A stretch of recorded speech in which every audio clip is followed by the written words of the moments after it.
ahlan wa sahlan kepada Ustadz guru kita Al-Ustadz Ahmad Zainuddin Al-Banjari LC Hafizahullah Ta'ala yang telah menyempatkan waktunya untuk memberikan nasihat dan ilmu kepada kita semua di dalam suatu majelis ilmu yang insyaallah Ta'ala akan membahas kitab bimbingan Islam untuk pribadi dan masyarakat karya Syekh Muhammad Jamil Zainu.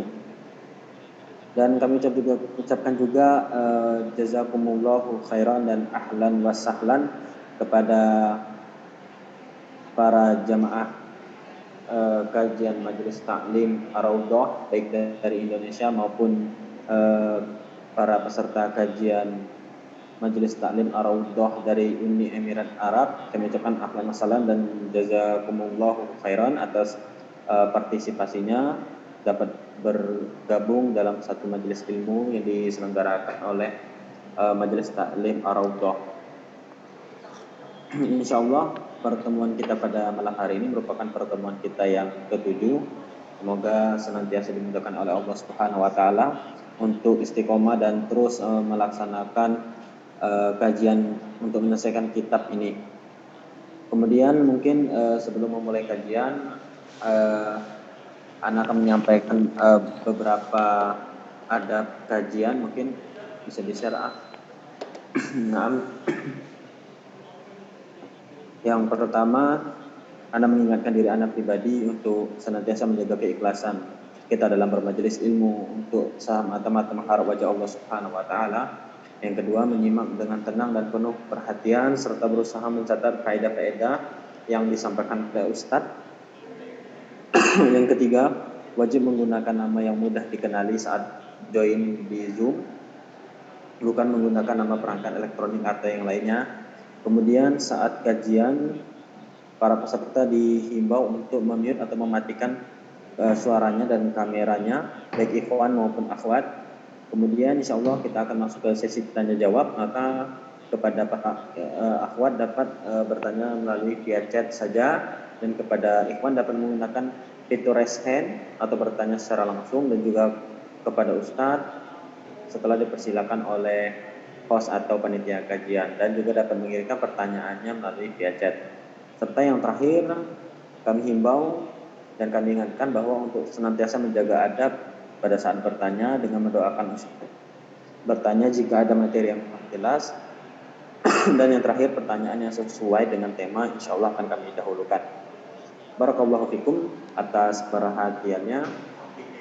Mungkin itu saja yang dapat Ana sampaikan untuk mempersingkat waktu. Kepada Ustadz Faliyatafadhol Maskur. Tafadhol Ustadz.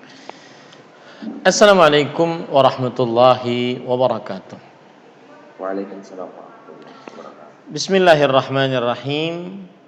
Innal hamdalillah nahmaduhu wa nasta'inuhu wa nastaghfiruh wa na'udzu billahi min syururi anfusina wa sayyiati a'malina. Man yahdihillahu fala mudhillalah wa man yudlil fala hadiyalah. Wa ashhadu an la ilaha illallah wahdahu la syarikalah wa ashhadu anna Muhammadan abduhu wa rasuluh. Ya ayyuhalladzina amanu taqullaha haqqa tuqatih wa la tamutunna illa wa antum muslimun. Ya ayyuhan nasu taqu rabbakumul ladzi khalaqakum min nafsin wahidah wa khalaqa minha zawjaha wa batha minhuma rijalan katsiran wa nisaa'a wattaqullaha alladzi tasaaluna bihi wal arham innallaha kana 'alaikum raqiba. Ya ayyuhalladzina amanu taqullaha wa qulu qawlan sadida yuslih lakum a'malakum wa yaghfir lakum dhunubakum wa man yuti'illaha wa rasulahu faqad faza fawzan 'azima. Amma ba'd.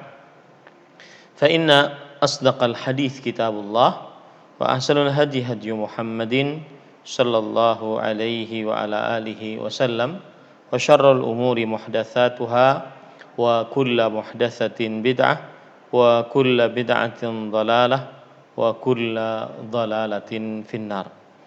Alhamdulillah, kita bersyukur pada Allah Subhanahu wa taala pada hari ini, hari yang paling mulia di dalam sepekan, hari Jumat, malam Sabtu 8 Zulqa'dah 1442 Hijriah, kita dimudahkan oleh Allah Subhanahu wa taala untuk duduk bersama mengkaji kembali kitab Taujihat Islamiyah li Islahil Fardi wal Mujtama', bimbingan Islam untuk pribadi dan masyarakat, yang ditulis oleh Fadilatul Syekh Muhammad bin Jamil Zainu rahimahullahu taala.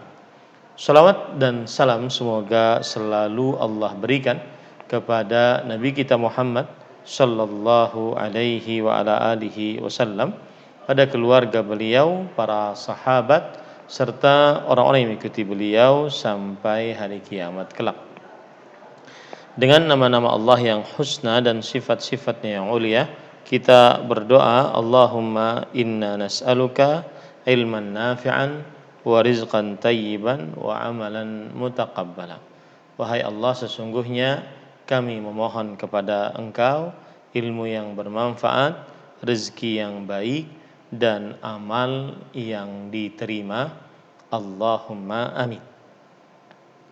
Ahibati hafizakumullah, kaum muslimin yang saya cintai karena Allah, para jamaah Majelis Ta'lim Ar-Rawdah dan seluruh kaum muslimin yang mengikuti kajian ini dimanapun berada.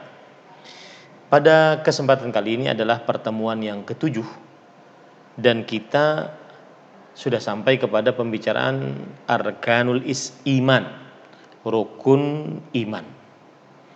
Pada pertemuan sebelumnya kita sudah jelaskan apa arti rukun secara bahasa dan secara terminologi syariat. Kemudian apa arti iman, kita juga sudah menjelaskannya. Kemudian kita sudah mempelajari juga rukun iman yang pertama. Penulis mengatakan antu'mina billah, hendaknya engkau beriman kepada Allah, bi wahdaniyatihi fil ibadah was sifati wat tasyri', beriman kepada Allah Subhanahu wa taala.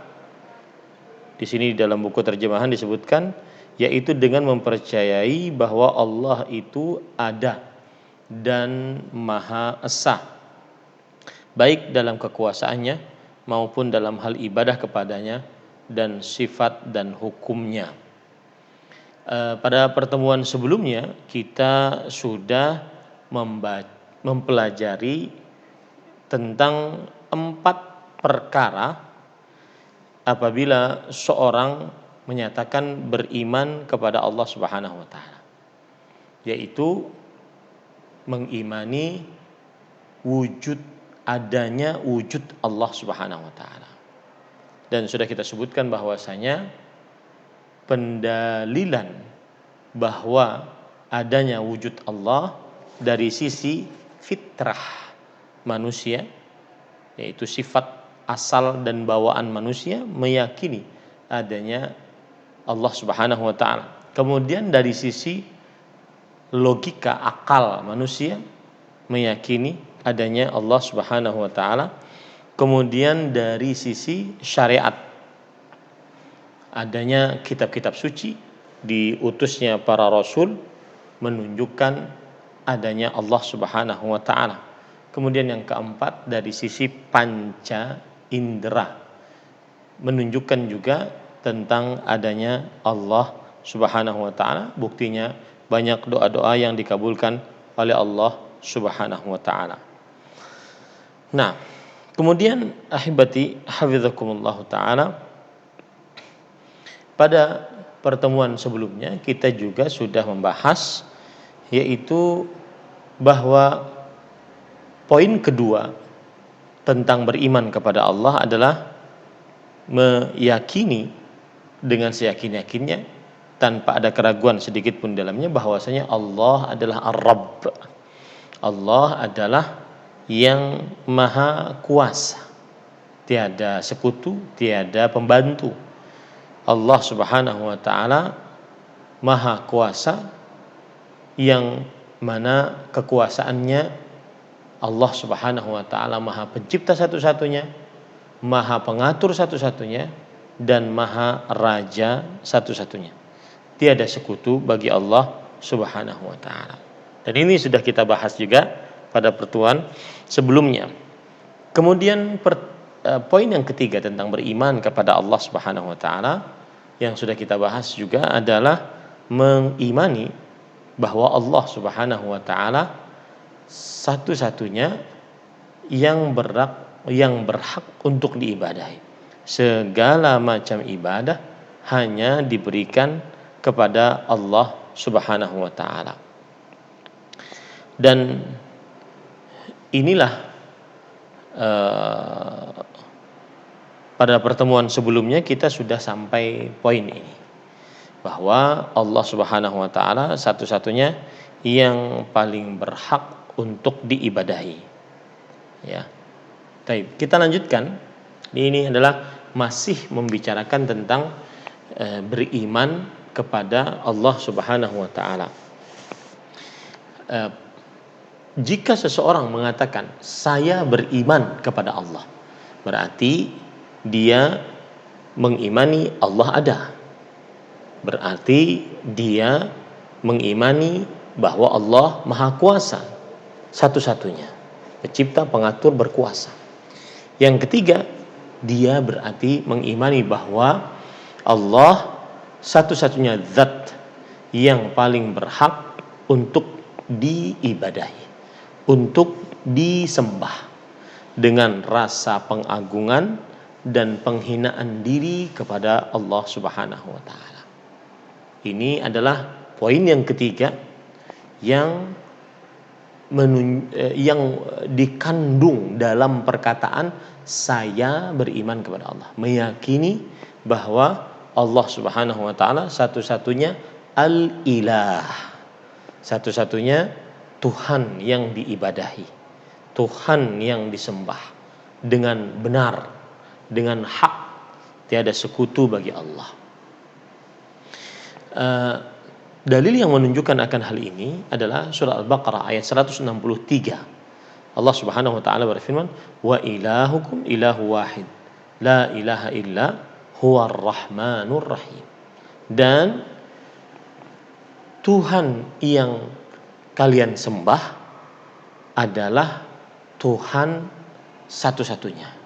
Tidak ada Tuhan yang berhak disembah melainkan Dia, Allah Ar-Rahman Ar-Rahim.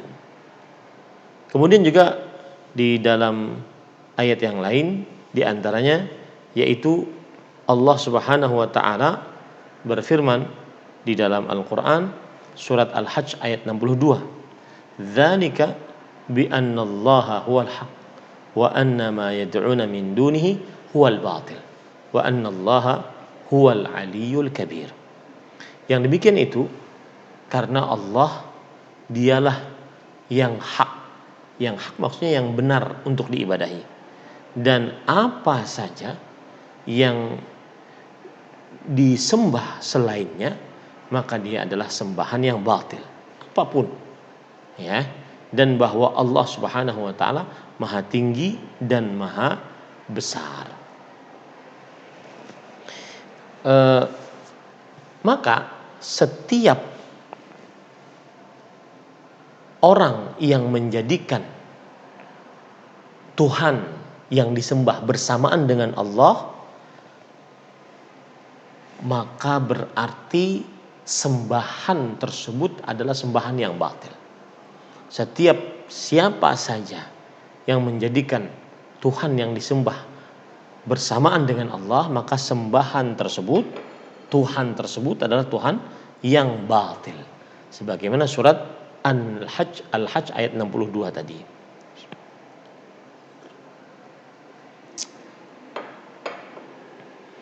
Kemudian ahibati hafizakumullah ta'ala,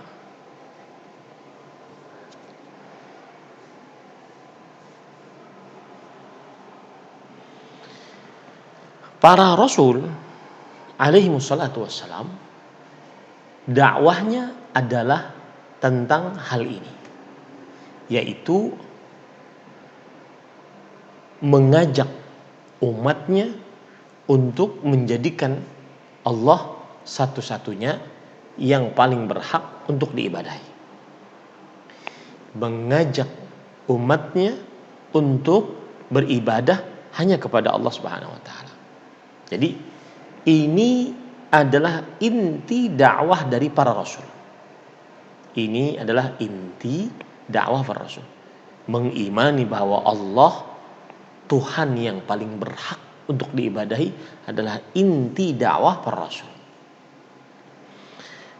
Dalam surat Al-A'raf ayat 59, Allah Subhanahu wa taala berfirman, "U'budullah ma lakum min ilahin ghairuh."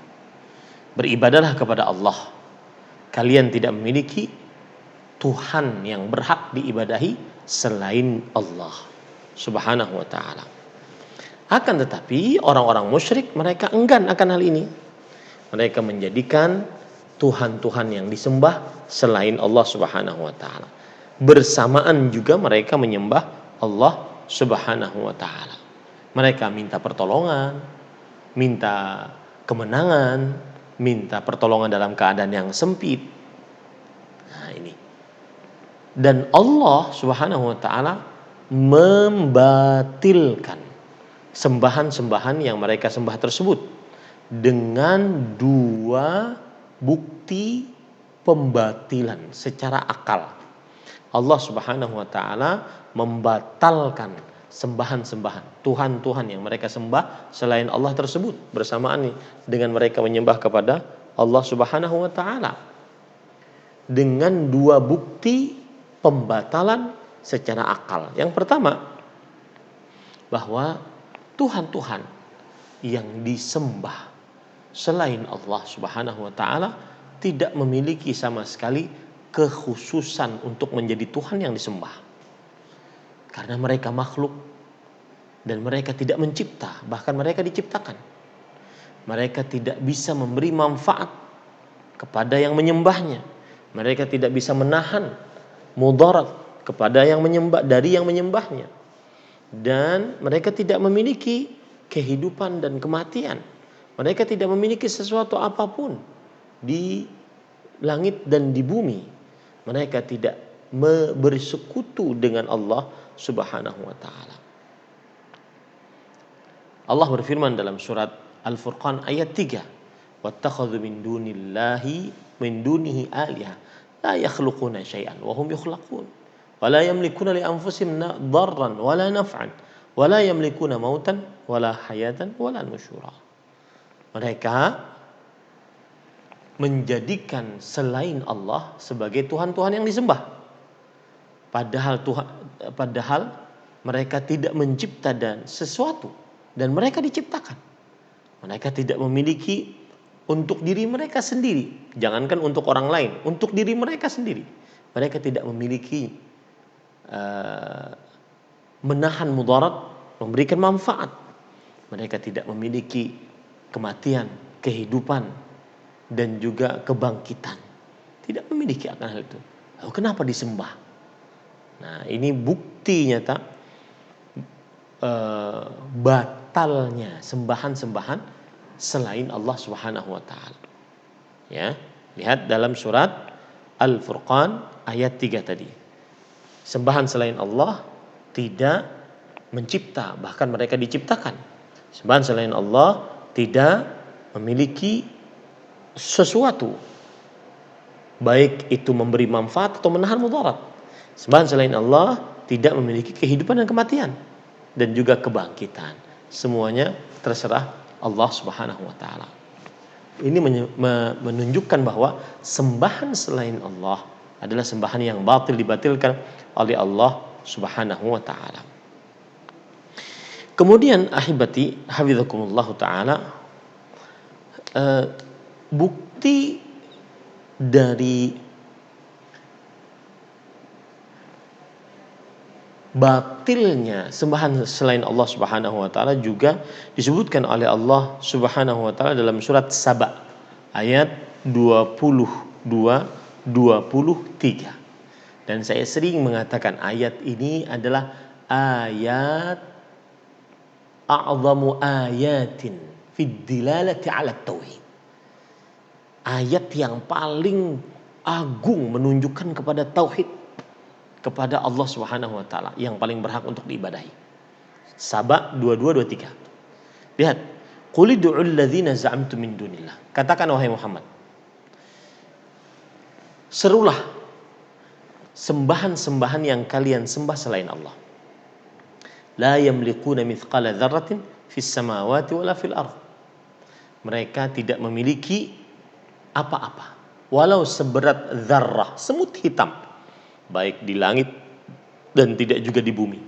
Ini satu. Mengapa selain Allah, Tuhan-Tuhan yang disembah selain Allah adalah Tuhan-Tuhan yang batil? Karena mereka tidak memiliki walau seberat zarrah. Zarrah itu semut hitam kecil, baik di langit ataupun di bumi, tidak memiliki apa-apa. Dan mereka tidak memiliki andil dalam pengaturan langit dan bumi.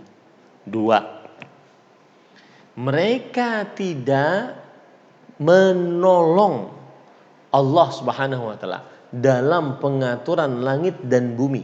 Tiga. Empat, mereka syafaatnya tidak bermanfaat di sisi Allah kecuali bagi siapa yang diizinkan oleh Allah. Empat. Ini empat perkara yang menunjukkan Tuhan sembahan selain Allah batil, tidak berhak untuk disembah. Yang pertama, tidak memiliki apa-apa. Yang kedua, tidak memiliki andil apapun dalam pengaturan langit dan bumi. Yang ketiga, tidak menolong Allah dalam pengaturan langit dan bumi. Yang keempat, tidak bermanfaat syafaatnya di sisi Allah kecuali bagi siapa yang diizinkan oleh Allah Subhanahu wa taala. Ini poin pertama. Pembatalan dari Allah terhadap Tuhan-Tuhan yang disembah oleh manusia secara tidak hak dari bukti akal, yaitu bahwa sembahan selain Allah tidak memiliki apa-apa, sembahan selain Allah makhluk, tidak mencipta, sembahan selain Allah tidak mempunyai kekuasaan mengatur langit dan bumi, sembahan selain Allah tidak menolong Allah Subhanahu wa taala dalam mengatur langit dan bumi, sembahan selain Allah tidak bisa memberi syafaat di sisi Allah kecuali dengan izin Allah Subhanahu wa taala. Kemudian yang kedua yang menunjukkan batalnya Tuhan yang disembah selain Allah menurut akal manusia.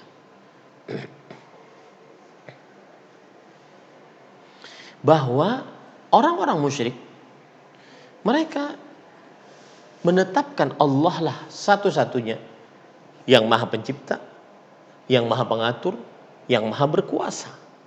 Segala sesuatu di tangan Allah Subhanahu wa taala.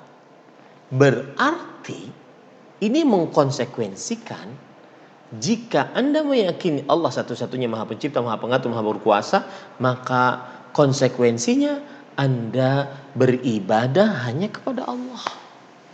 Mentauhidkan Allah Subhanahu wa taala dalam ibadah. Makanya para ulama mengatakan sebuah kaidah. Catat kaidah ini baik-baik. Tauhidur rububiyah yastalzimu tauhidul uluhiyah. Tauhidul uluhiyah yatadammanu tauhidul rububiyah. Meyakini, mengimani Allah satu-satunya yang mencipta, mengatur, berkuasa, maka ini mengkonsekuensikan kita beribadah hanya kepada Allah, berdoa hanya kepada Allah, minta tolong hanya kepada Allah, beristighatsah, minta tolong dalam keadaan yang sempit hanya kepada Allah Subhanahu wa taala. Sebaliknya, jika seseorang beribadah hanya kepada Allah, maka pada saat yang bersamaan sebenarnya dia sedang meyakini Allah maha pencipta, maha pengatur, maha berkuasa satu-satunya. Tauhid rububiyah melazimkan tauhid uluhiyah. Tauhid uluhiyah mengandung tauhid rububiyah. Itu kaidah. Ya, dan itu banyak disebutkan dalam Al-Qur'an contoh-contohnya. Di antaranya dalam surah Al-Baqarah ayat 21. Ayat pertama perintah dalam Al-Qur'an. Ya ayyuhan nas u'budu rabbakumul ladzi khalaq. Wahai manusia, beribadahlah kalian kepada Tuhan kalian yang telah menciptakan kalian. Lihat, ibadah mencipta. Kenapa hanya Allah yang diibadahi? Karena Allah mencipta. Ya, kalau orang meyakini Allah Maha Pencipta, maka dia seyogianya, bukan seyogianya, konsekuensinya dia beribadah hanya kepada Sang Pencipta. Ngapain beribadah kepada makhluk yang diciptakan? Apalagi makhluk itu sudah mati. Ya, ini para ikhwan yang dirahmati oleh Allah Subhanahu wa taala. Nah, kemudian itu perkara yang ketiga, dan perkara yang ketiga ini mengimani bahwa Allah satu-satunya Tuhan yang paling berhak untuk diibadahi. Seluruh jenis ibadah hanya ditujukan kepada Allah. Ini adalah tauhid yang membedakan antara orang musyrik dengan orang Islam, antara orang-orang kafir Quraisy dengan umat Nabi Muhammad sallallahu alaihi wa ala alihi wasallam. Baik. Perkara yang keempat dan tauhid yang ketiga ini, ya, mengimani bahwa Allah satu-satunya Tuhan yang paling berhak untuk diibadahi, ini adalah yang membuat Nabi Muhammad sallallahu alaihi wasallam memerangi orang-orang kafir Quraisy. Halal darah mereka, halal harta mereka, selama mereka mensyirikkan Allah Subhanahu wa taala, tidak bertauhid uluhiyah, tidak mengimani bahwa Allah satu-satunya Tuhan yang paling berhak untuk diibadahi. Taib, para ikhwan yang dirahmati oleh Allah Subhanahu wa taala, selanjutnya yang keempat, mengimani bahwa Allah Subhanahu wa taala memiliki nama-nama dan sifat-sifat Allah Subhanahu wa taala. Maksudnya adalah menetapkan apa yang ditetapkan oleh Allah untuk dirinya, baik di dalam Al-Quran atau di dalam hadis Rasul Sallallahu Alaihi Wasallam, berupa sifat-sifat dan nama-nama Allah Subhanahu Wa Taala yang sesuai dengan keagungan dan kemuliaan Allah Subhanahu Wa Taala, tanpa sikap merubah nama dan sifat tersebut, tanpa sikap meniadakan nama dan sifat tersebut, tanpa sikap menanyakan bagaimana nama dan sifat tersebut, dan tanpa memisalkan nama dan sifat tersebut. Ya, 4 penyimpangan di dalam keimanan tentang nama-nama Allah dan sifat-sifat Allah. Yang pertama, merubah nama dan sifat Allah Subhanahu wa taala. Yang kedua, meniadakan nama dan sifat Allah Subhanahu wa taala. Allah enggak punya sifat, kata dia. Yang ketiga, menanyakan bagaimana Allah mendengar, bagaimana Allah istiwa, bagaimana. Yang keempat, memisalkan nama dan sifat-sifat Allah dengan nama dan sifat-sifat makhluk. Allah mempunyai pendengaran seperti pendengaran makhluk, Allah mempunyai penglihatan seperti penglihatan makhluk. Nah, ini enggak boleh. Ini penyimpangan di dalam meyakini nama-nama Allah yang husna dan sifat-sifat Allah yang ulia. Baik, para ikhwan yang dirahmati oleh Allah Subhanahu wa taala, di dalam poin yang keempat tentang saya beriman kepada Allah ini, yaitu meyakini bahwa Allah memiliki nama-nama Allah yang husna, sifat-sifat yang mulia, ada 2 kelompok yang menyimpang. Yang pertama yang disebut dengan kaum Mu'attilah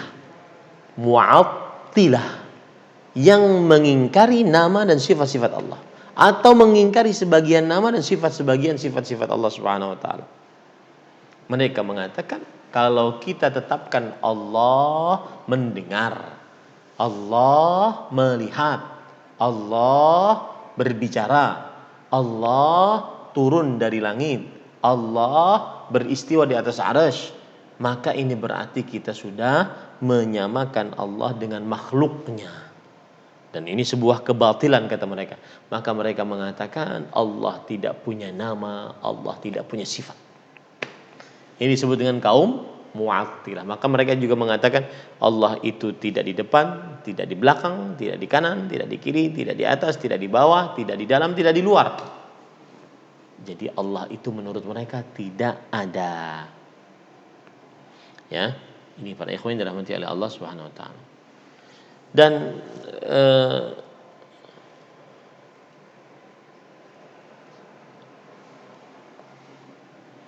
kelompok yang kedua yang menyimpang dalam nama dan sifat Allah adalah kelompok yang disebut dengan kaum musyabbihah. Kaum musyabbihah yang menyamakan nama dan sifat-sifat Allah Subhanahu wa taala dengan makhluk. Mereka mengatakan bahwasanya Allah memiliki pendengaran seperti pendengaran makhluk. Allah memiliki penglihatan seperti penglihatan makhluk. Nah, ini menyimpang. Ya, para ikhwan yang dirahmati oleh Allah Subhanahu wa taala. Dan ini harus dipahamkan bahwasanya Allah memiliki sifat yang sesuai dengan keagungan dan kemuliaan Allah Subhanahu wa taala. Tidak boleh dirubah sifat tersebut baik secara lafadznya ataupun maknanya, tidak boleh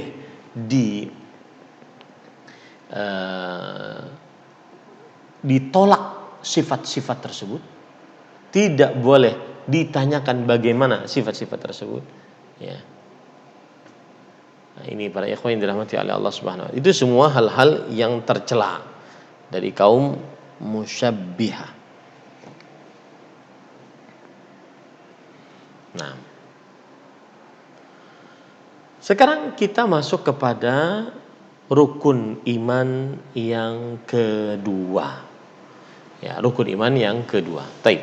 Penulis mengatakan wa malaikatihi makhluqatun minan nur litamfidhi awamirillah. Beriman kepada para malaikat Allah Subhanahu wa taala sebagai makhluk yang diciptakan dari nur, yaitu dari cahaya, untuk melaksanakan perintah Allah Azza wa Jalla. Kita bahas ini ya, para ikhwan yang dirahmati oleh Allah Subhanahu wa taala. Para malaikat adalah alam makhluk yang hidup di alam gaib. Makhluk yang hidup di alam gaib bagi manusia. Kita tidak bisa melihat malaikat. Mereka para ahli ibadah kepada Allah Subhanahu wa taala. Tetapi mereka tidak memiliki sedikit pun dari kekuasaan, penciptaan, pengaturan dan kekuasaan. Mereka juga tidak memiliki sedikit pun dari ibadah kepada Allah Subhanahu wa taala. Para malaikat tidak boleh kita berdoa kepadanya, salat untuknya tidak diperbolehkan. Minta pertolongan kepadanya tidak diperbolehkan. Ya. Maka para ikhwan yang dirahmati oleh Allah Subhanahu wa taala itu adalah para malaikat dan mereka diciptakan oleh Allah Subhanahu wa taala dari cahaya. Kemudian Allah Subhanahu wa taala memberikan kepada mereka kepantutan dan ketundukan yang sempurna terhadap perintah-perintah Allah Subhanahu wa taala. Ya. Nah, seperti misalkan dalam surat Al-Anbiya ayat 19 sampai 20. Wa man 'indahu la yastakbiruna 'an ibadati wa la yastahsirun. Yusabbihuna al-laila wan nahar la yafturun. Dan makhluk-makhluk di sisi Allah yaitu para malaikat, mereka tidak menyombongkan diri daripada beribadah kepada Allah dan mereka tidak merasa berat dalam beribadah. Mereka bertasbih siang dan malam dan tidak pernah bosan. Mereka bertasbih siang dan malam dan tidak pernah bosan. Jumlah mereka sangat banyak, Tidak ada yang bisa menyebutkan jumlahnya kecuali Allah Subhanahu wa taala. Disebutkan dalam hadis riwayat Bukhari dan Muslim dari Anas bin Malik radhiyallahu anhu, saat Nabi Muhammad SAW berisra dan mi'raj, maka diangkatkan untuk Nabi Muhammad SAW Al-Baitul Ma'mur, Ka'bah yang ada di langit. Yusalli fihi kulla yaumin sab'una alfa malak. Di setiap hari sholat di dalam Ka'bah tersebut 70.000 para malaikat. Idza kharaju lam ya'udu ilaihi akhiru ma alaihim. Kalau mereka sudah keluar dari masjid tersebut, dari Baitul Ma'mur, maka tidak akan kembali lagi. Tidak akan kembali lagi. Maksudnya kalau sudah beribadah keluar, maka datang yang lain 70.000 lagi, keluar lagi, datang yang lain 70.000 lagi, keluar. Terus seperti itu setiap hari. Jumlahnya tidak bisa dihitung kecuali oleh Allah Subhanahu wa taala.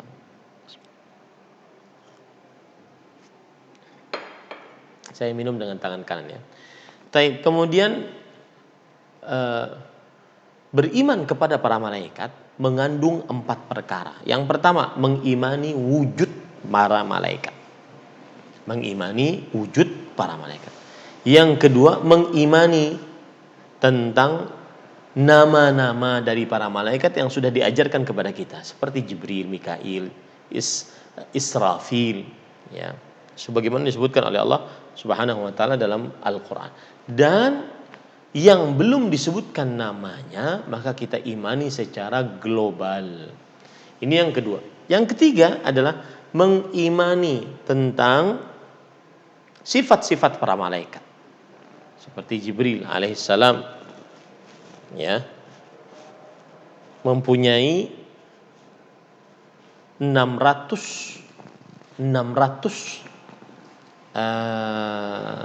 sayap. Satu sayapnya menutupi ufuk. Ini 600 sayap. Satu sayapnya menutupi ufuk.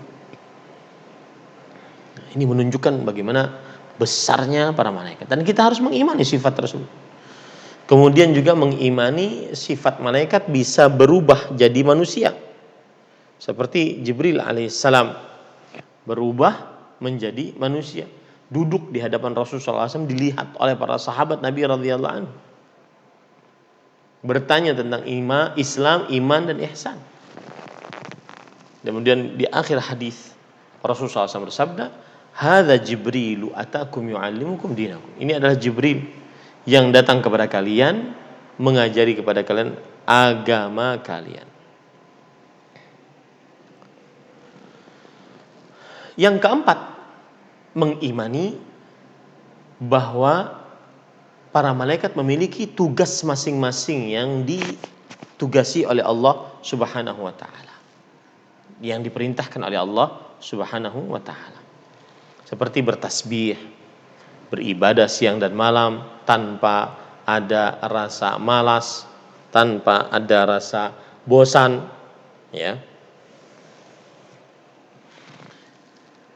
Dan juga mengimani bahwa sebagian dari mereka memiliki tugas-tugas khusus seperti Jibril alaihissalam memiliki tugas khusus memberikan wahyu kepada para rasul dan para nabi.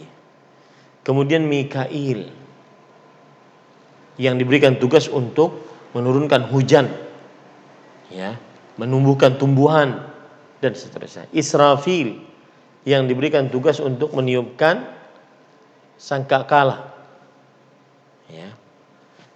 Kemudian malaikat maut yang diberikan tugas untuk mencabut nyawa-nyawa para makhluk. Kemudian malaikat Malik yang diberikan tugas untuk menjaga neraka. Kemudian malaikat-malaikat yang diberikan tugas untuk mencatat nasib yang ada pada janin. Nasib yang ada pada janin. Nah, ini menunjukkan bahwa para malaikat mempunyai tugas-tugas secara khusus. Ada lagi malaikat yang menjaga amal anak Adam. menulisnya dalam buku catatan amalnya. Yang kanan untuk amal baik dan yang kiri untuk amal buruk. Kemudian malaikat yang mempunyai tugas juga untuk bertanya kepada orang-orang yang sudah meninggal, yang terjadi pada fitnatul qabr, itu pertanyaan di dalam kubur.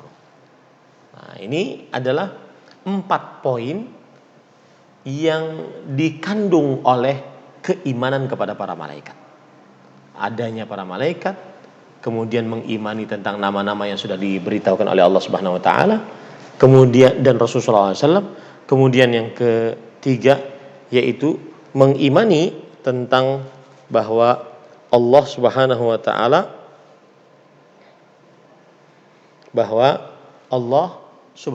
taala memberikan tugas-tugas kepada para malaikat. Kemudian memberikan sifat-sifat yang diberikan oleh Allah Subhanahu wa taala kepada para malaikat, sebagaimana sudah kita jelaskan tadi. Taib. Kemudian termasuk daripada pembicaraan beriman kepada para malaikat adalah buah manis dari beriman kepada para malaikat. Buah manis dari beriman kepada para malaikat. Yang pertama yaitu meyakini keagungan Allah, kekuatan Allah, kekuasaan Allah. Karena ketika ada makhluk yang besar, ini menunjukkan bahwa Allah yang menciptanya lebih besar dari seluruh yang Dia ciptakan. Nah, ini dia. Kemudian yang kedua adalah bersyukur atas nikmat-nikmat Allah Subhanahu wa taala. Ya. Yang mana para malaikat diperintahkan untuk menjaga mereka. Kemudian menulis amalan-amalan mereka. Kemudian juga memberikan bantuan-bantuan kepada manusia untuk menegakkan maslahat-maslahat manusia. Nah, ini termasuk daripada beriman kepada para malaikat. Ya, membuahkan buah atau hasil yang luar biasa. Yang pertama tadi meyakini keagungan Allah. Para malaikat besar-besar, maka yang menciptanya lebih besar. Kemudian yang kedua yaitu bersyukur atas nikmat Allah Subhanahu wa taala dengan diadakannya para malaikat, karena para malaikat yang akhirnya mengerjakan tugas yaitu menjaga kaum beriman, menulis catatan-catatan amal dalam buku catatan amal, kemudian memberikan maslahat-maslahat baik untuk orang-orang yang beriman. Yang ketiga yaitu mencintai malaikat atas ibadah yang sudah mereka kerjakan kepada Allah Subhanahu wa taala. Mencintai para malaikat atas ibadah yang telah mereka kerjakan kepada Allah Subhanahu wa taala. Maka kita pun akhirnya juga mencintainya.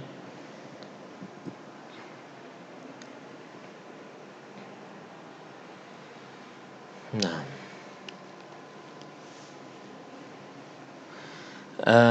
contoh misalkan ada hadis yang menarik ini. Hadis riwayat Bukhari dari Abu Hurairah radhiyallahu anhu. Rasulullah SAW bersabda, "Idza kana yaumul jum'ah, kana ala kulli babin min abwabil masjid al-malaikatu yaktubuna al-awwala fal-awwal. Fa idza jalasa al-imamu tawwu as-suhufa wa ja'u yastami'una adz-dzikr." Jika pada hari Jumat, maka di setiap pintu-pintu masjid ada malaikat yang nulis siapa yang datang paling pertama sebelum yang selanjutnya. Siapa yang datang paling pertama sebelum yang selanjutnya. Jika imam sudah naik ke atas mimbar, maka buku catatan tadi ditutup oleh para malaikat. Dan mereka akhirnya mendengarkan khutbah dari sang khatib. Nah, ini adalah hal yang berkaitan dengan beriman kepada para malaikat. Kemudian penulis membawakan selanjutnya adalah rukun iman yang ketiga, wa kutubihi, at-Taurat wal Injil wal Zabur wal Quran wa huwa afdaluha. Sebelum itu saya ingin menegaskan bahwa hanya malaikat yang diciptakan oleh Allah dari cahaya. Adapun manusia tidak ada yang diciptakan oleh Allah dari cahaya. Adapun hadis tentang Nur Muhammad, maka ini hadis yang palsu, tidak dibenarkan untuk mempercayainya. Wallahu a'lam.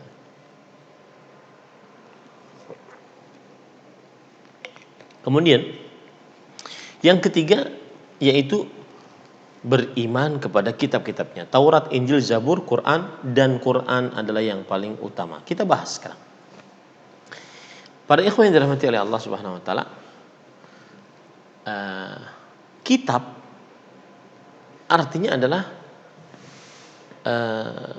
tulisan-tulisan yang diturunkan oleh Allah Subhanahu wa taala melalui kepada rasul-rasulnya sebagai rahmat untuk makhluk-makhluk Allah, sebagai petunjuk bagi mereka agar mereka dengan petunjuk tersebut dapat bahagia di dunia dan di akhirat. Baik. Beriman kepada kitab-kitab mengandung 4 perkara.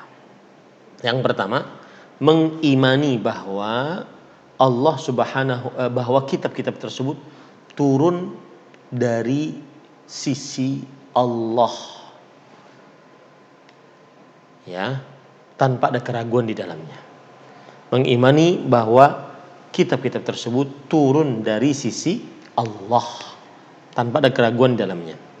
Yang kedua, mengimani dengan apa saja nama-nama dari kitab tersebut yang sudah disebutkan oleh Allah Subhanahu wa taala. Seperti Al-Qur'an yang diturunkan kepada Nabi Muhammad sallallahu alaihi wasallam, kemudian Taurat yang diturunkan kepada Nabi Musa, Injil yang diturunkan Nabi Isa, kemudian Zabur diturunkan kepada Nabi Daud alaihissalam. Adapun yang tidak diberitahukan kepada kita nama-nama kitab-kitab yang lain, maka kita mengimaninya secara umum. Itu yang kedua. Yang ketiga, beriman kepada kitab-kitab mengandung poin yang ketiga, yaitu mempercayai apa saja yang benar dari berita-berita yang ada dalam kitab tersebut. Seperti tentang kabar-kabar yang disebutkan oleh Allah dalam Al-Quran. Kemudian juga kabar-kabar, kisah-kisah yang disebutkan dalam kitab-kitab suci lain yang belum dirubah. Maka kita mengimaninya akan hal itu. Kemudian yang keempat, yaitu mengamalkan hukum-hukum yang ada di dalam kitab-kitab suci tersebut selama tidak dihapus hukumnya. Rela ya dengan hukum-hukum yang ada dalam Al-Quran, meskipun dia belum paham hikmahnya apa, dia belum paham ya tentang hukum-hukum tersebut. Kemudian para ikhwan yang dirahmati oleh Allah Subhanahu wa taala, yang perlu diketahui juga bahwa semenjak turunnya Al-Quran, maka seluruh hukum-hukum yang ada dalam kitab suci terhapus dengan apa yang ada dalam Al-Quran. Allah Subhanahu wa taala berfirman dalam surat Al-Maidah ayat 48, "Wa anzalna ilaikal kitaba bil haqq musaddiqan lima baina yadayhi minal kitab wa muhaiminan 'alaihi." Dan kami telah turunkan kepada engkau Al-Kitab, yaitu Al-Quran dengan kebenaran, membenarkan apa yang terdahulu dari kitab-kitabnya dan memutuskan atas kitab-kitab yang sebelumnya. Nah, ini menunjukkan bahwasanya kita harus mempercayai bahwa Al-Quran adalah kitab suci yang diturunkan oleh Allah Subhanahu wa taala kepada Jibril. Jibril menyampaikannya kepada Nabi Muhammad sallallahu alaihi wasallam, dan Al-Quran tersebut membenarkan seluruh kitab-kitab suci sebelumnya, dan Al-Quran tersebut menjadi hakim atas kitab-kitab suci sebelumnya. Artinya dia yang paling terakhir hukumnya. Ya. Maka oleh sebab inilah tidak diperbolehkan untuk beramal dengan hukum apapun dari kitab-kitab suci sebelum Al-Quran, kecuali yang sahih dari kitab-kitab suci tersebut dan bersesuaian dengan apa yang disebutkan dalam Al-Quran, maka baru boleh diamalkan. Kemudian beriman kepada kitab-kitab suci membuahkan buah yang manis. Yang pertama, meyakini bahwa Allah Maha Pengasih terhadap hamba-hambanya. Buktinya Allah menurunkan di setiap kaum sebuah kitab yang bisa menjadi petunjuk bagi mereka. Ini semakin kita semangat untuk beragama, karena Tuhan yang kita sembah sangat memperhatikan hamba-hambanya. Kemudian yang kedua adalah meyakini atau mengimani hikmah Allah Subhanahu wa taala dalam pensyariatannya, yang mana syariat suatu kaum sesuai dengan keadaan mereka. Syariat suatu kaum sesuai dengan keadaan mereka. Apa maksudnya? Seperti misalkan seseorang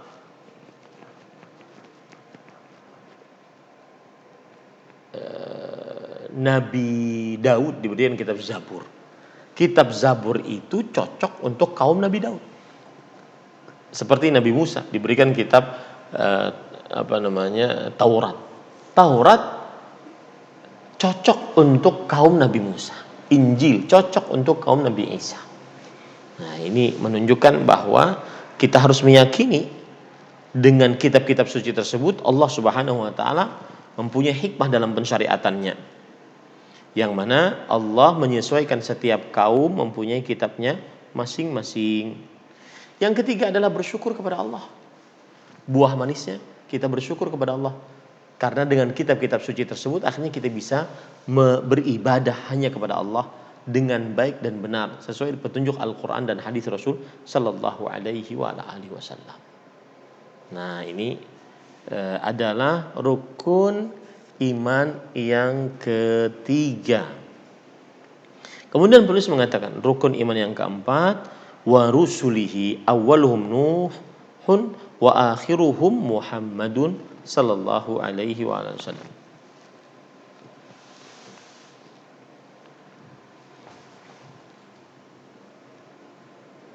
Tapi sepertinya dia panjang, waktunya tidak cukup.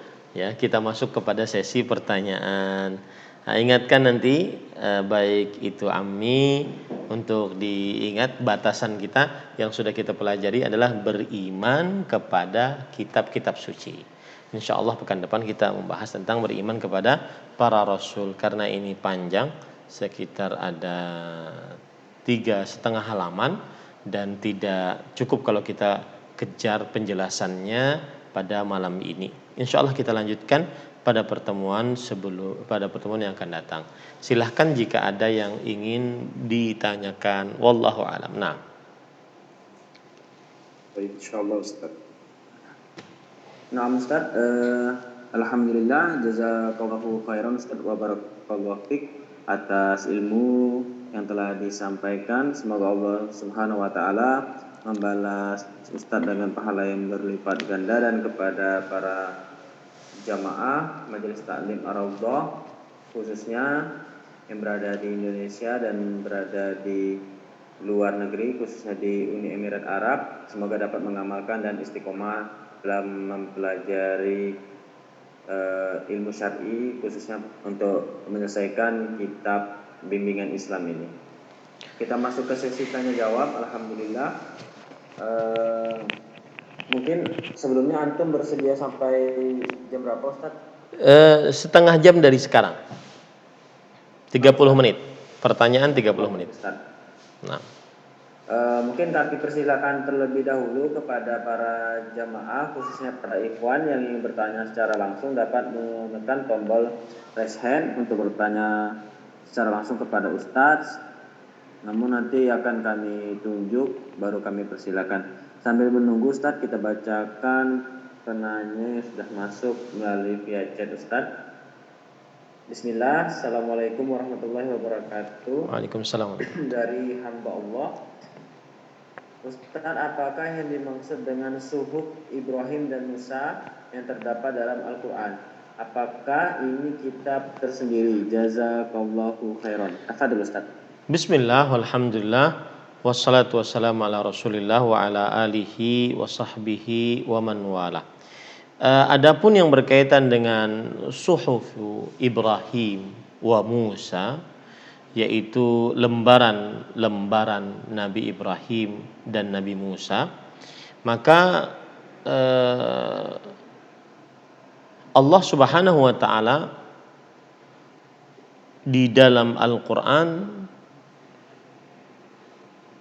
menyebutkan bahwa ada namanya lembaran-lembaran Nabi Ibrahim dan Nabi Musa. Lembaran Nabi Ibrahim adalah lembaran yang diturunkan oleh Allah Subhanahu wa taala kepada nabinya, kekasihnya Ibrahim alaihissalam. Dan kebanyakan yang kandungan dari lembaran-lembaran tersebut adalah nasihat, kemudian perkataan-perkataan yang penuh dengan kebijaksanaan, kemudian juga pelajaran-pelajaran.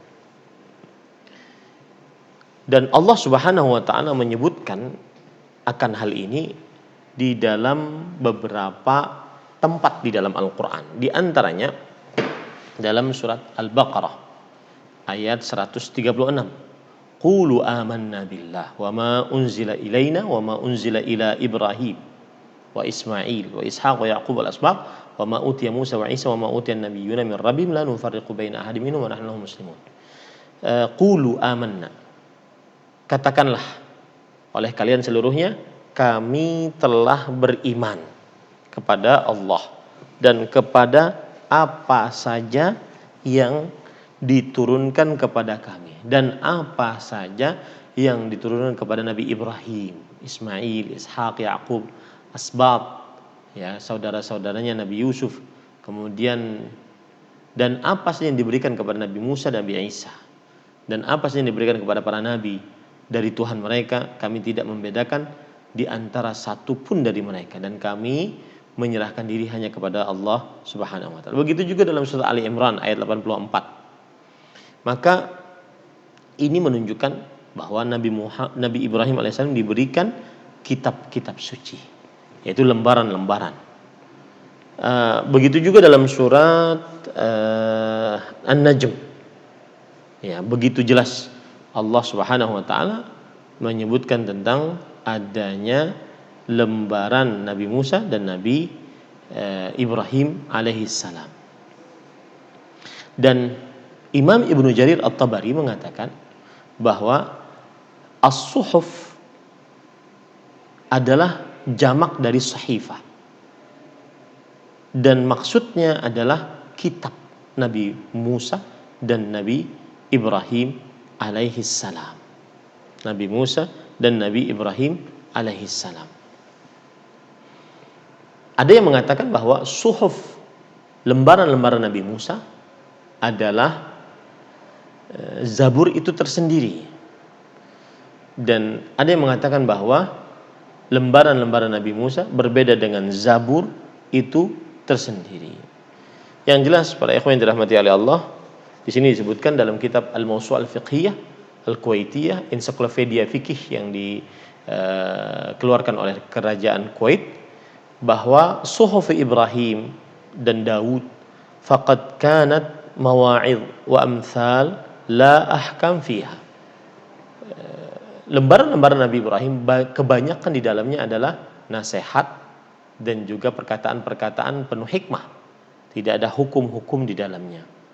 Falam yathbut laha hukmul kutub mustamilah ala ahkam.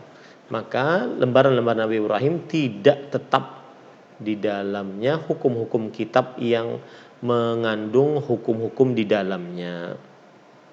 Jadi intinya suhuf Ibrahim adalah kitab suci yang diberikan oleh Allah, dan di dalamnya hanya terdapat nasihat-nasihat, perkataan-perkataan bijak, tidak ada di dalamnya hukum-hukum. Wallahu a'lam. Naam. Nah Ustaz, barakallahu fiik atas jawabannya Ustaz. Semoga pada penanya khususnya dapat terjawab dari pertanyaannya, dan pada kita semua dapat mengambil ilmu dan manfaat serta ibrah dari apa yang telah dijawab oleh Ustadz. Selanjutnya masih kami persilakan kepada para jamaah ikhwan untuk bertanya secara langsung kepada Ustadz. Tafadhol dapat menggunakan fitur raise hand. Sambil menunggu Ustadz, kita bacakan lagi yang pertanyaan yang sudah masuk via chat. Izin bertanya Ustaz, sebelumnya anak tahu Rasulullah SAW akan memberikan syafaat pada umatnya, dan juga teman yang soleh juga akan diberikan kesempatan oleh Allah untuk memberikan syafaat. Apakah malaikat bisa memberikan syafaat kepada kaum mukminin atau umat muslim Ustaz? Kalau malaikat bisa, apakah detailnya seperti detail kepada Rasulullah? Tafadhal Ustaz. Bismillah, walhamdulillah, wassalatu wassalamu ala rasulillah wa ala alihi wa sahbihi wa man wala. Kalau berbicara tentang pemberi syafaat, jadi gini, syafaat itu adalah proses permintaan ampunan dan kebaikan dari Allah untuk orang lain. Itu adalah syafaat, proses permintaan ampunan dan kebaikan kepada Allah dari untuk orang lain. Ya.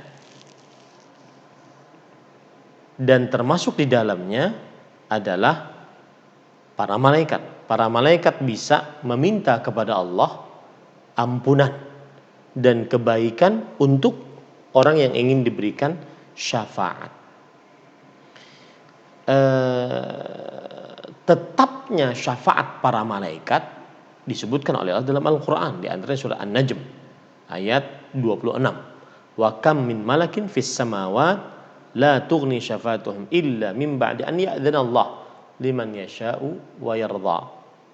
Dan berapa banyak malaikat di langit tidak bermanfaat syafaat mereka sedikit pun kecuali setelah dapat izin Allah Subhanahu wa taala bagi siapa yang dikehendakinya dan diridhainya. Begitu juga dalam surah Al-Anbiya ayat 28. Wala yashfa'una illa liman irtadha. Para malaikat tidak memberikan syafaat kecuali bagi siapa yang dikehendakinya. Ayat-ayat ini menetapkan bahwa Allah Subhanahu wa taala bahwa para malaikat memberikan syafaat kepada orang-orang yang berdosa, dan syafaat para malaikat diterima oleh Allah jika mereka diizinkan oleh Allah dan diridhai oleh Allah untuk memberikan syafaat. Terjadi perbedaan pendapat di antara para ulama tentang tetapnya syafaat para malaikat untuk pelaku dosa besar. Artinya, bermanfaatkah dan bisakah para malaikat memberikan syafaat untuk pelaku dosa besar? Bisakah malaikat Jibril datang kepada Allah kemudian minta kepada Allah, ya Allah, ini pelaku berzina, pelaku minuman khamar, pelaku berjudi, mencuri, membunuh, ya, ampuni dia. Bisakah seperti itu? Maka jawabannya adalah kaum Mu'tazilah mengatakan bahwa syafaatnya para malaikat tidak mungkin terjadi untuk pelaku dosa besar. Tidak mungkin terjadi untuk pelaku dosa besar. Kemudian yang kedua, yaitu pendapat Ahlussunnah wal Jamaah yang mengatakan bahwa mungkin syafaat para malaikat mungkin untuk orang-orang yang berlaku dosa besar.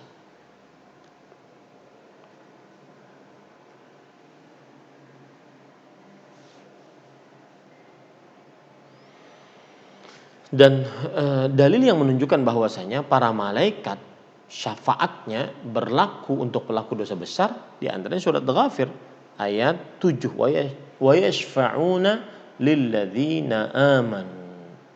Dan para malaikat memberikan syafaat kepada orang-orang yang beriman. Meskipun dia melakukan dosa besar, tetapi dia tetap beriman.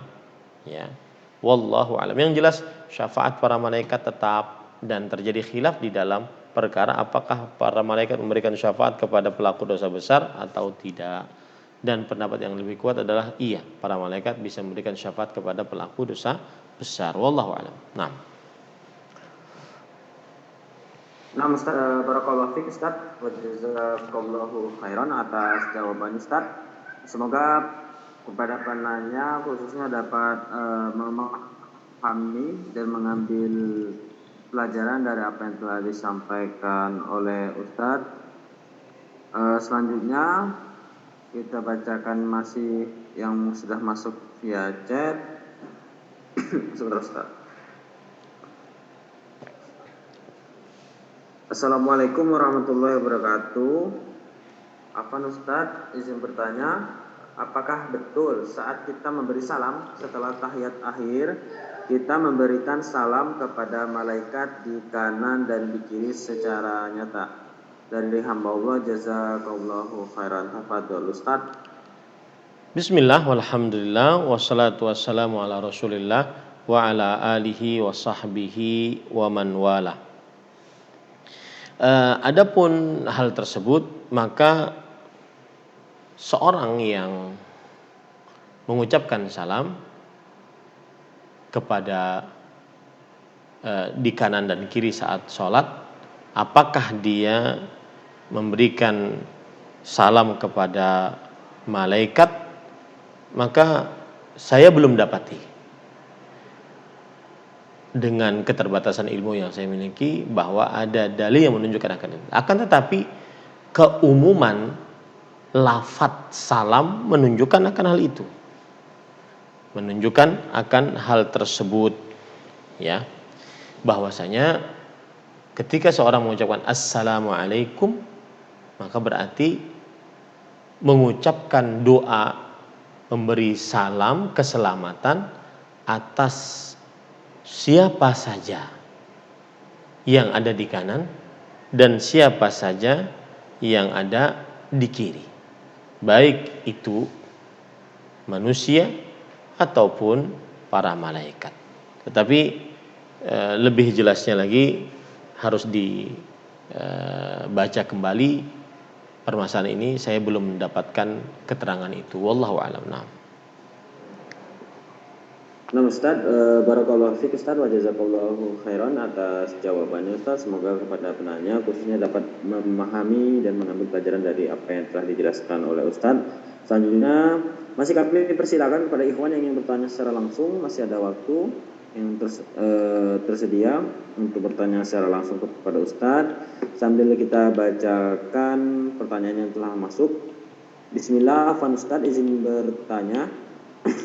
Bagaimana caranya memohonkan ampunan untuk kakek dan nenek yang sampai mereka meninggal dunia tidak pernah menjalankan ibadah sholat dan melakukan kesyirikan, karena mayoritas di daerah sekitar rumahnya memang masih kental dengan budaya kesyirikan. Jazakallahu khairan Ustaz atas jawabannya. Mungkin dari Allah. Bismillah, walhamdulillah, wassalatu wassalamu ala rasulillah wa ala alihi wa sahbihi wa man wala.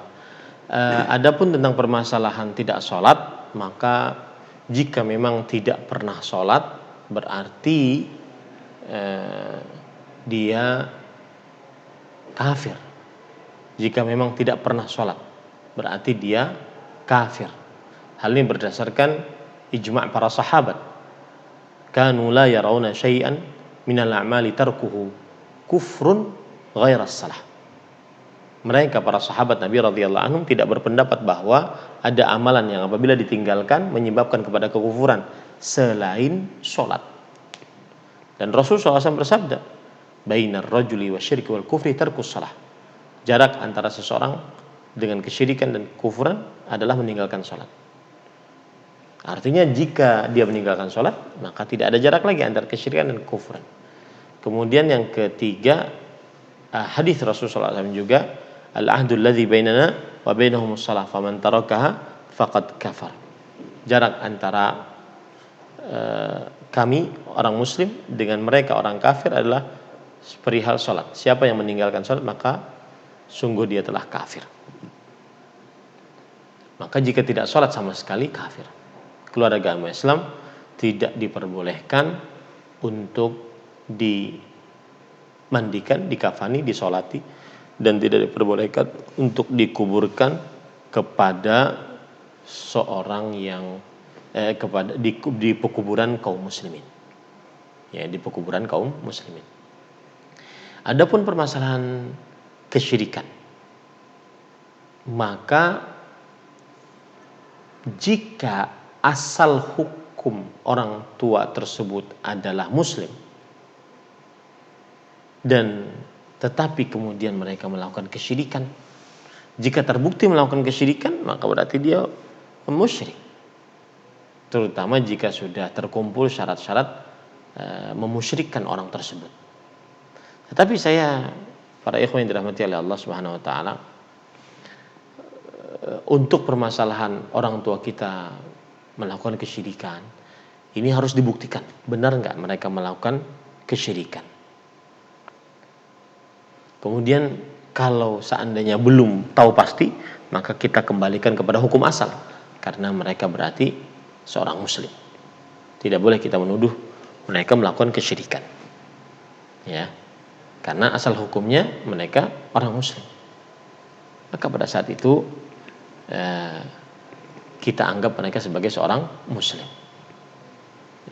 Jawaban saya selalu seperti itu, bahwa orang tua kita dulu melakukan syirikan, maka dilihat dulu benar enggak klaim tersebut, karena asal hukum mereka adalah muslim. Asal hukum mereka adalah muslim. Maka pada saat itu tidak terangkat keislaman mereka kecuali dengan keyakinan bahwa mereka keluar dari agama Islam. Dan itu sangat sulit untuk menetapkannya. Dan tidak semua orang boleh menetapkan seenaknya sendiri. Wallahu a'lam. Nah.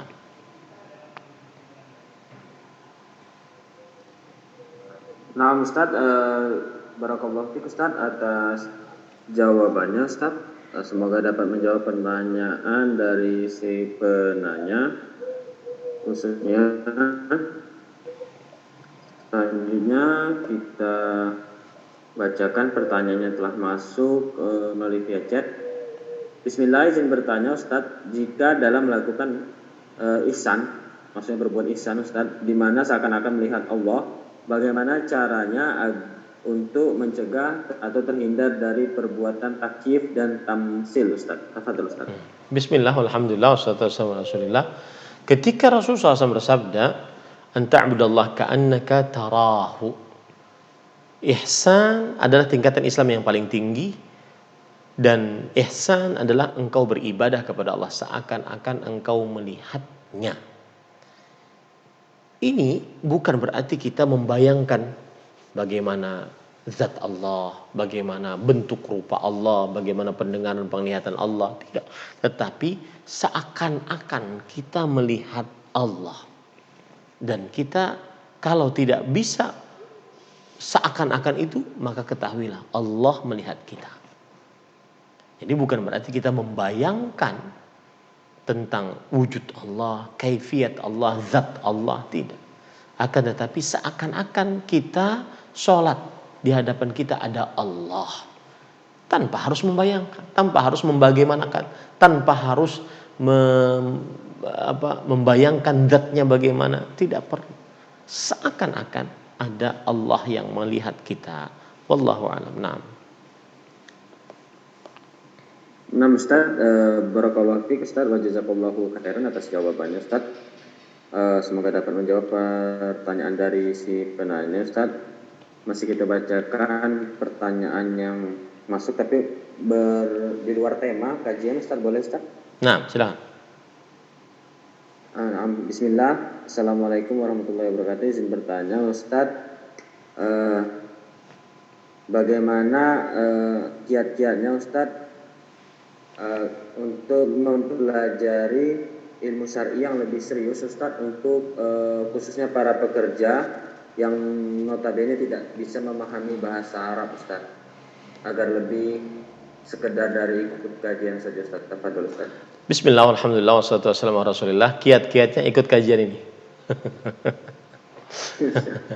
Ya, kiat-kiatnya ikut kajian. Terutama ini kajian baru mulai, Ya, baru belum jauh bab-babnya, ya, dimulai dari dasar sekali. Namanya juga bimbingan Islam untuk pribadi dan masyarakat, dimulai dari dasar sekali. Ya, rukun Islam sudah selesai, sekarang kita rukun iman. Kenapa rukun Islam cuma satu pertemuan? Karena nanti setelah ini kita akan bicarakan tentang sholat, kita akan bicarakan tentang wudhu, kita akan bicarakan. Makanya saya tidak terlalu panjang. Ya, beda dengan rukun iman.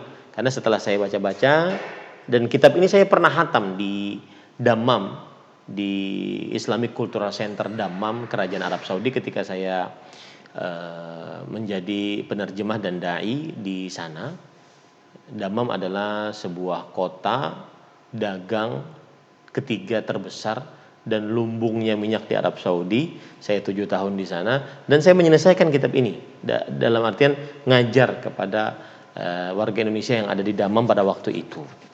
Ya, nah, jadi kitab ini kenapa kita membicarakan rukun Islam pendek, sedangkan rukun iman panjang? Karena rukun iman hanya dibicarakan pada saat ini saja. Sedangkan rukun Islam nanti akan bicarakan sholat, toharoh dan segala macamnya. Jadi saya berharap, ini bagus pertanyaan sebenarnya. Saya berharap bagi penuntut ilmu agama, bagi pekerja, bagi seorang muslim, apapun profesinya, belajarlah ilmu agama yang sistematis. Meskipun buku kecil ini. Yang penting sistematisnya. Yang penting dari runut dari dasarnya. Ya, dan jauhi belajar dari yang tidak teratur, tidak ada metodologi dalam belajarnya. Itu tidak menghasilkan ilmu yang mumpuni ataupun kurang menghasilkan ilmu yang mumpuni. Akhirnya ada isu begini terombang-ambing. Ada isu sana ombang-ambing. Adapun yang belajar dari dasar dia tidak akan pernah terombang-ambing. Dan ini hikmah dari Allah Subhanahu wa taala ya, dan takdir Allah Subhanahu wa taala. Saya berumrah bersama keluarga Ami Faruk, kemudian juga waktu itu ada Ami Nabil. Kemudian setelah itu kita kajian. Lalu ternyata dipilah kitab ini malam Jumat. Jumat malam. Ya, dipilah kitab ini. Dan ini pertemuan baru-baru, maka saya katakan belajarlah dari dasar. Dan tidak perlu dengan ustadz yang terkenal atau YouTuber terkenal, ustadznya subscribernya jutaan, followersnya di Instagram jutaan. Cari ustadz ya, kemudian yang bisa ngajari kita dengan benar menjelaskan apa-apa yang perlu dijelaskan sehingga menjadi dasar. Ya, menjadi dasar. Itu lebih mumpuni ilmunya dibandingkan orang-orang yang belajar ilmu agama hanya dari video 1 menitan di Instagram, 5 menitan di Facebook, ya. Ini kurang mendatangkan ilmu yang mumpuni dan menuntut ilmunya tidak naik kelas. Ya. Menuntut ilmunya tidak naik kelas gitu. Makanya nanti kurang mendasar ilmunya. Makanya yang seperti ini ya, ikutlah kajian-kajian. Bukan hanya karena saya ya, tapi ustadz-ustadz yang lain juga yang ngajari ilmu dari dasar. Pelan-pelan. Rasakan nanti bagaimana ilmu tersebut akan mumpuni di dalam keilmuan kita, di dalam kapasitas keilmian kita secara agama kita.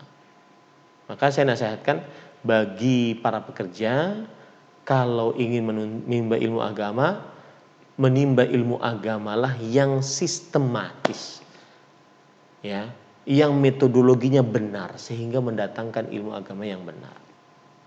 Saya beri contoh ya, yang sukses dalam hal ini dan mudah-mudahan terus berkembang.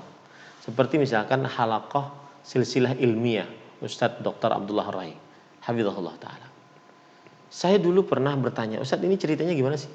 Ceritanya sebenarnya saya ingin mengajari keluarga di grup WhatsApp keluarga. Ya. Kemudian setelah itu berkembang. Ya, saya ajari, kan keluarga banyak yang awam, saya ajari pelan-pelan dengan bahasa yang mudah, rekaman suara.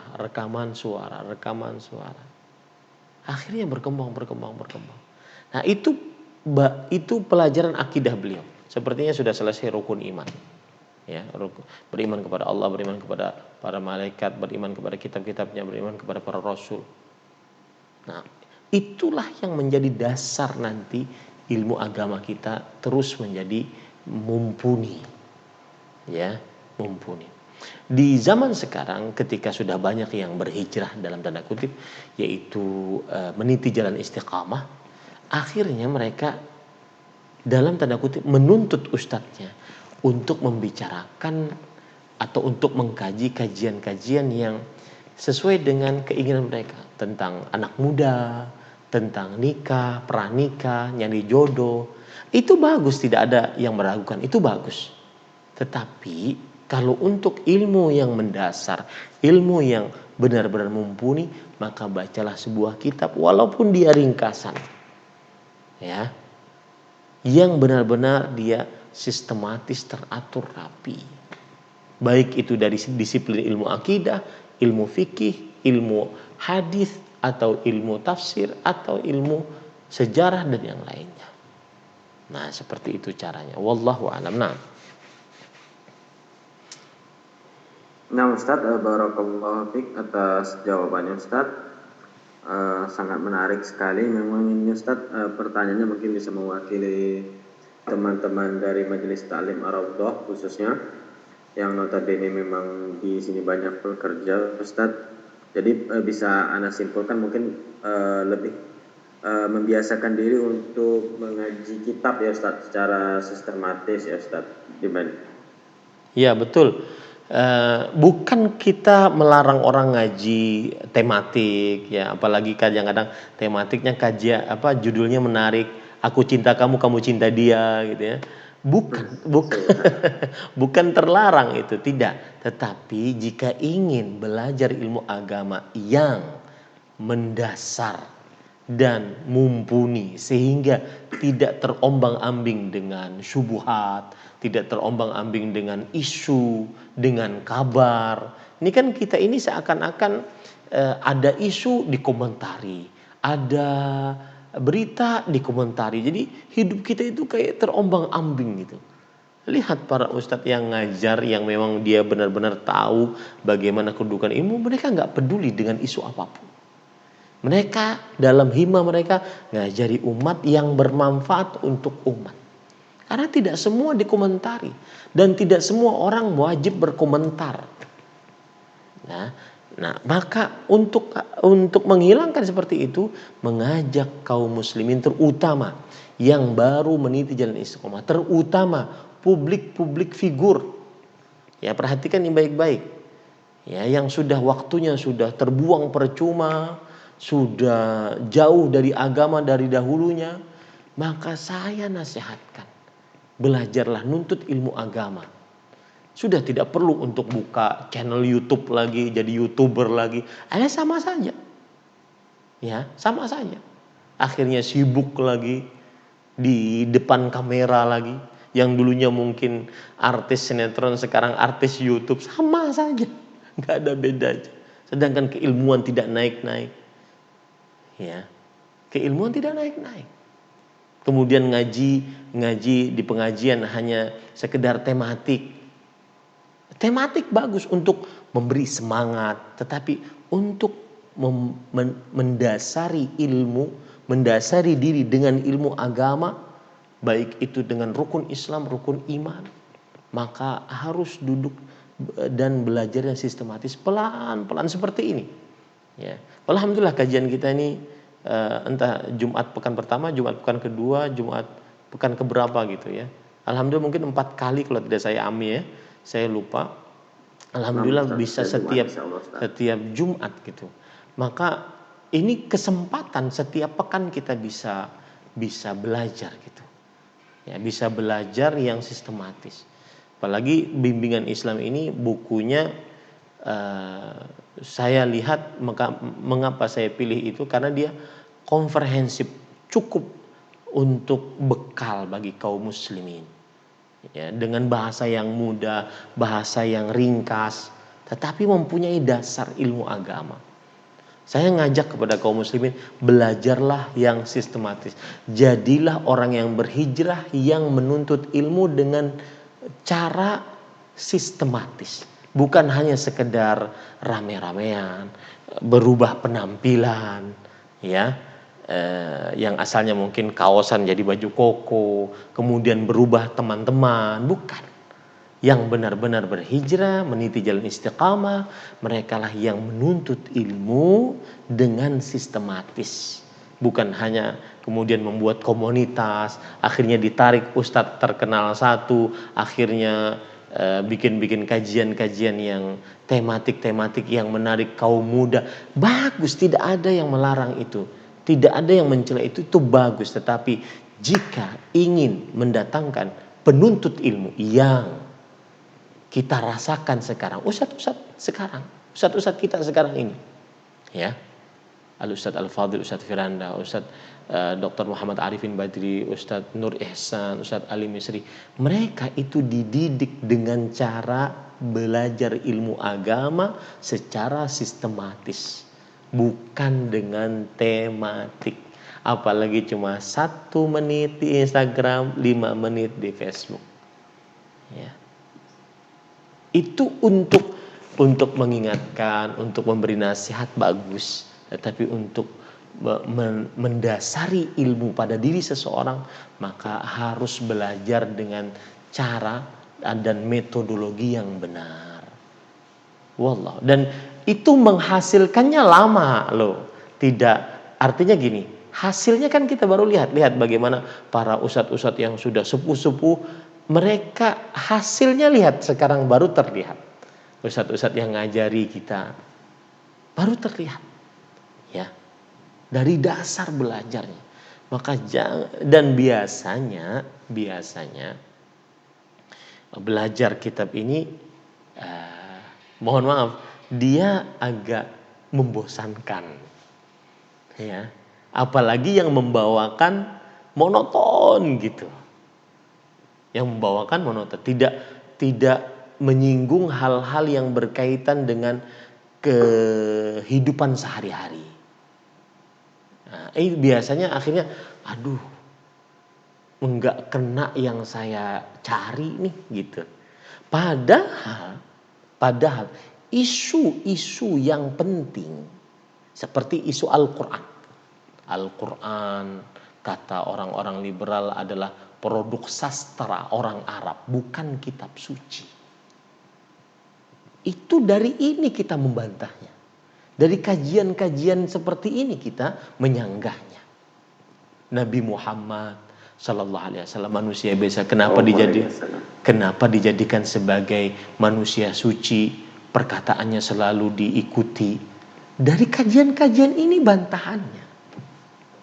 Makanya yang belajar secara sistematis, dia tidak akan mudah goyah, tidak akan terlalu banyak komentar, tidak akan terlalu banyak nanya Ustadz. Jadi saya beberapa waktu yang lalu membuat khotbah Jumat atau berkhotbah Jumat tentang bagaimana kiat agar selamat bermedia sosial dari keburukan media sosial. Karena itu ada sebabnya. Saya sering ditanya orang, Ustadz, bantah Ustadz ini gimana Ustadz? Ustadz, ini ada syubhat gimana? Kamu yang nonton kok saya yang jawab gitu. Dan padahal itu jawaban ada di dalam kajian sistematis yang sesuai metodologi yang benar. Karena itu dasar akidah. Dasar akidah. Sekarang ada syubhat misalkan tentang orang yang berjenggot mengikuti kaum Yahudi ortodok. Syubhat. Orang yang belajar sistematis, syubhat murahan. Karena dia sudah belajar al-imanu bir-rusul, beriman kepada para rasul, beriman kepada Nabi Muhammad sallallahu alaihi wasallam. Apa konsekuensinya? Seperti itu. Kadang-kadang sebagian orang yang berhijrah, dia tidak menjadi penuntut ilmu yang menuntut ilmunya secara sistematis mendasar. dia hanya belajar ilmu agama dari potongan-potongan video yang sesuai dengan keinginannya. Sekali lagi itu bagus, tidak ada yang melarang, dan itu kadang memberi manfaat, semangat, tetapi untuk menumbuhkan ilmu yang mendasar yang tidak mudah digoyah oleh syubhat, ya, maka pada saat itu belajarlah dengan metodologi yang benar. Wallahu alam. Sepertinya sudah lewat waktu kita. Nah, Ustaz, Masya Allah Ustaz, sangat menarik. Mungkin Ustaz bisa dibikin satu kajian tersendiri Ustaz. ya. Yang lebih tematik untuk membahas penuntut ilmu pada pekerja Ustaz. Iya. Asal. Nah Ustaz, sudah cukup Ustaz untuk sesi tanya jawab Ustaz? Iya, para ikhwan yang dirahmati oleh Allah Subhanahu wa taala, tentang masalah tadi, Ustaz, atau pesan? Tentang masalah tadi yang salam ke kanan ke kiri ketika sholat, kalau saya baca dari perkataan-perkataan para ulama, ada memang yang mengatakan bahwasanya orang yang salam kanan ke kiri, dia di samping memberikan salam kepada orang yang di kanan di kirinya, juga memberikan salam kepada para malaikat yang ada di kanan di kiri. Akan tetapi sekali lagi belum ada dalil yang sarih, jelas, rinci akan hal itu. Ya, tetapi mudah-mudahan juga termasuk daripada memberikan salam kepada para malaikat yang ada di kanan di kiri. Tetapi kita harus berdalil untuk menetapkan itu. Dan para ulama menyebutkannya, tetapi belum ada dalil rinci tentang penyebutan salam kepada para malaikat Raqib dan Atid. Wallahu a'lam. Naam. Nah Ustaz, barakallahu fiik Ustaz atas jawaban dan nasihatnya Ustaz. Dan alhamdulillah kita telah sampai di akhir sesi tanya jawab. Kami ucapkan jazakallahu khairan wa barakallahu fiik kepada Ustaz atas ilmu dan jawaban-jawaban dari pertanyaannya. Semoga Allah Ta'ala membalas Ustaz dengan pahala yang berlipat ganda, dan Allah senantiasa merahmati dan menjaga antum sekeluarga Ustaz, dan khususnya untuk seluruh kaum muslimin. Amin.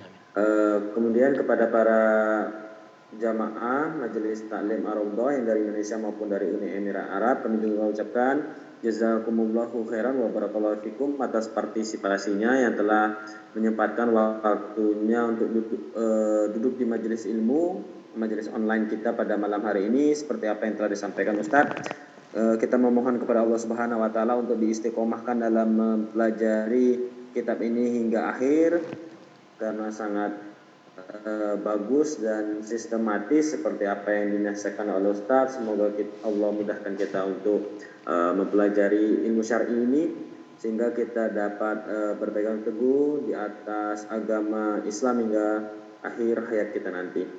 Dan mungkin kita tutup kajian. Kami mohon maaf juga pada para penanya yang telah mengirim di chat yang harus dibacakan karena keterbatasan waktu, mungkin dapat dipertanyakan pada sesi kajian pekan depan insyaallah. Di pertemuan yang ke-8 maka kami persilakan untuk ditanyakan di kajian selanjutnya. Kita tutup kajian kita dengan doa kafaratul majlis. Subhanakallahumma wa bihamdika asyhadu an la ilaha illa anta astaghfiruka wa atubu ilaik. Wabillahi taufiq wal hidayah. Wassalamualaikum warahmatullahi wabarakatuh. Waalaikumsalam warahmatullahi wabarakatuh. Waalaikumsalam. Tafadhal Ustaz. Jazakallahu khair Ammi, jazakallahu khair. Barakallahu fiik.